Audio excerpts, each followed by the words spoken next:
The 2023 Formula One season was the most dominating in history, with Red Bull claiming more than 95% of the victories. Except for Ferrari in Singapore, all teams finished empty-handed, yet some teams may still be pleased with their improvement over past years. One of these is undoubtedly Aston Martin, which finished 5th in the standings, an impressive rise from P7 last year. And now they're aiming for even more next year. Will they be able to move further up the grid next year and maybe even win some races? Let's find out.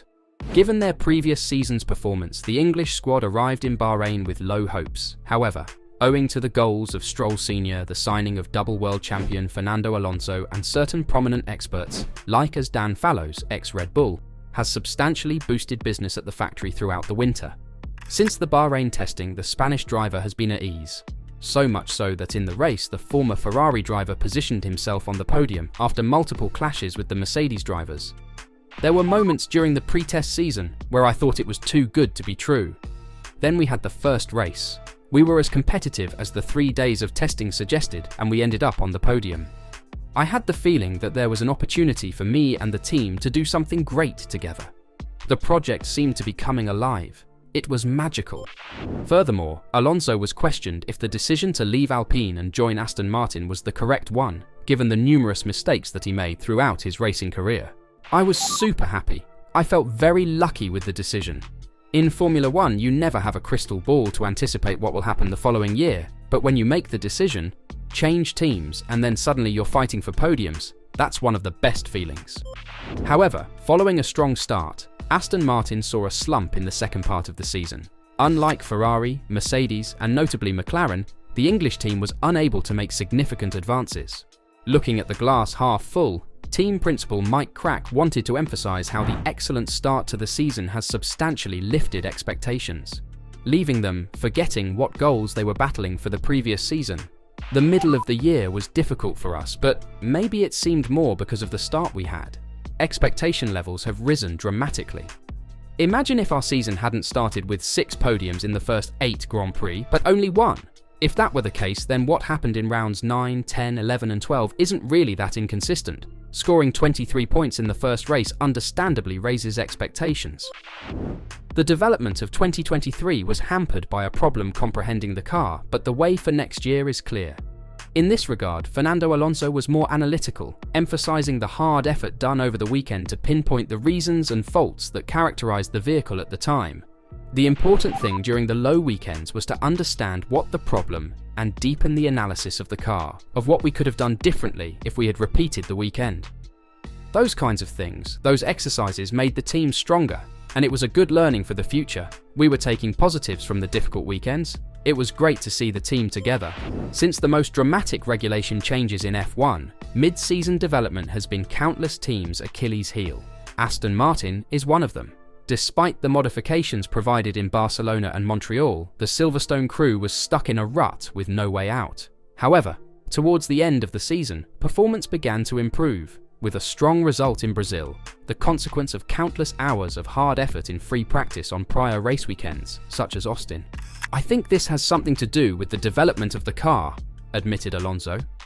The Silverstone team wanted to sacrifice some technical characteristics during the season to make the AMR23 faster. This narrowed the operating window of the machine, underlined the Spaniard. This is a common pattern across many teams.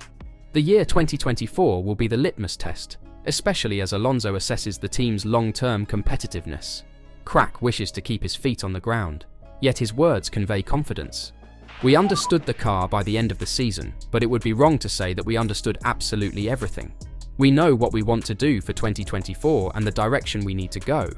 But that doesn't necessarily mean that when the 2024 season starts in Bahrain, we will be fighting for victory. In relation to this idea, Fernando Alonso feels that the goals for next season will be similar to those reached this year. I don't think the objective will change much because there are too many unknowns every season. Anything can happen in Formula One. When we go on track in winter testing, I think we should see how things are first, and then we will be very open with any goals we have set for the championship. We hope to be competitive again, fighting for regular points and podiums. We hope for our first win. That would be the dream. But we cannot underestimate the challenge. We exceeded expectations this year because expectations were low. That's why this season is incredible. If we set expectations too high, there is a danger that the opposite will happen.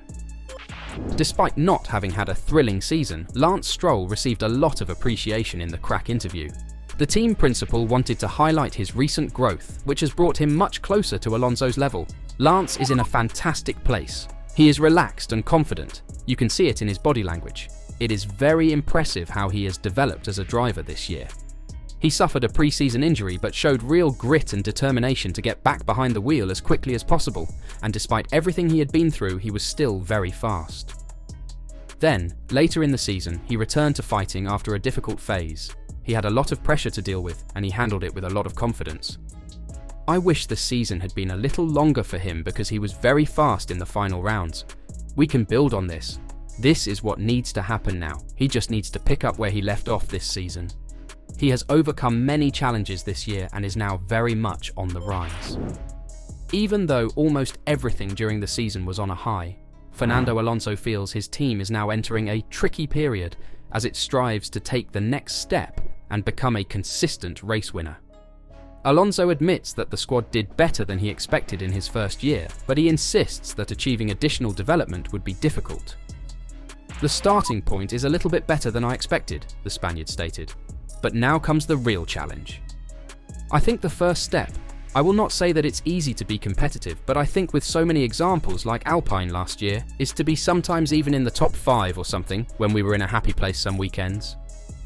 We see AlphaTauri, how much they've improved during this season, so let's say that that first step to become a top 10 contender is the easiest part. Now comes the tricky period for Aston Martin. I think the next 2 or 3 years to find that extra bit, to create something that no one has in that moment, to be creative, to be innovative. I think that's maybe the biggest question mark that we need to face, and I think no one has the answer."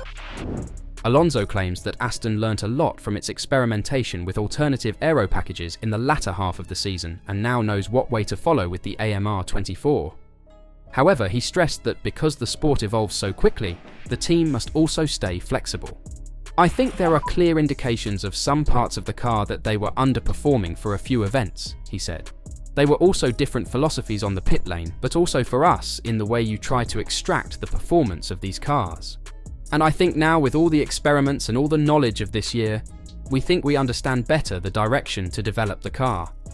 But these things are moving constantly. I don't think that there is a magic bullet and a recipe to develop the car. If so, it would be very easy for everyone. But things that you maybe think now and trust now in 6 months' time because maybe the trend on the pit lane is to maybe move the airflow in a different way, they get outdated and very quickly. So we need to keep an eye on things.